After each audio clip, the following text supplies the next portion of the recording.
बिस्मिल्लाहिस्सलातु अला रसूलिल्लाह। सवाल ये है कि क्या औरत जो है अपने शोहर के खुश करने के लिए अपने अबरू बना सकती है और उनके बाल जो हैं उनको उखाड़ सकती है?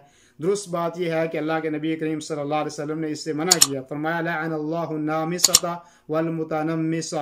अल्लाह के रसूल ने फरमाया कि वो औरत के जो बाल उखेड़ती हैं या जो उखाड़ने वाली हैं उनके ऊपर अल्लाह की लानत हो। तो ये सुनन अबू दाऊद की रिवायत है। तो अल्लाह के रसूल सल्लल्लाहु अलैहि वसल्लम ने इस चीज़ से मना किया है कि चाहे आप शोहर को खुश करने के लिए हों, चाहे वैसे आप जो है मेकअप करने के लिए जो है अबरू के बाल उखेड़ती हैं और उनको ख़ास कोई शक्ल के साथ बनाती हैं या ऐसे बनाती हैं जिससे गैर मुस्लिम औरतों की मुशाबत होती है, या उसको आप बना के लोगों के सामने निकलती हैं, यह हराम और नाजायज़ है। और अल्लाह के रसूल सल्लल्लाहु अलैहि वसल्लम ने ऐसी औरतों के ऊपर जो है अल्लाह ताला ने ऐसी औरतों के ऊपर जो है वो लानत की है। तो इसलिए अबरू के बाल उखाड़ना और इसी तरीके से वो जो मेकअप करने वाली औरतें हैं वो उखेड़ती हैं, तो तब भी ये नाजायज़ और हराम है और इस काम से जो है बचने की कोशिश करनी चाहिए।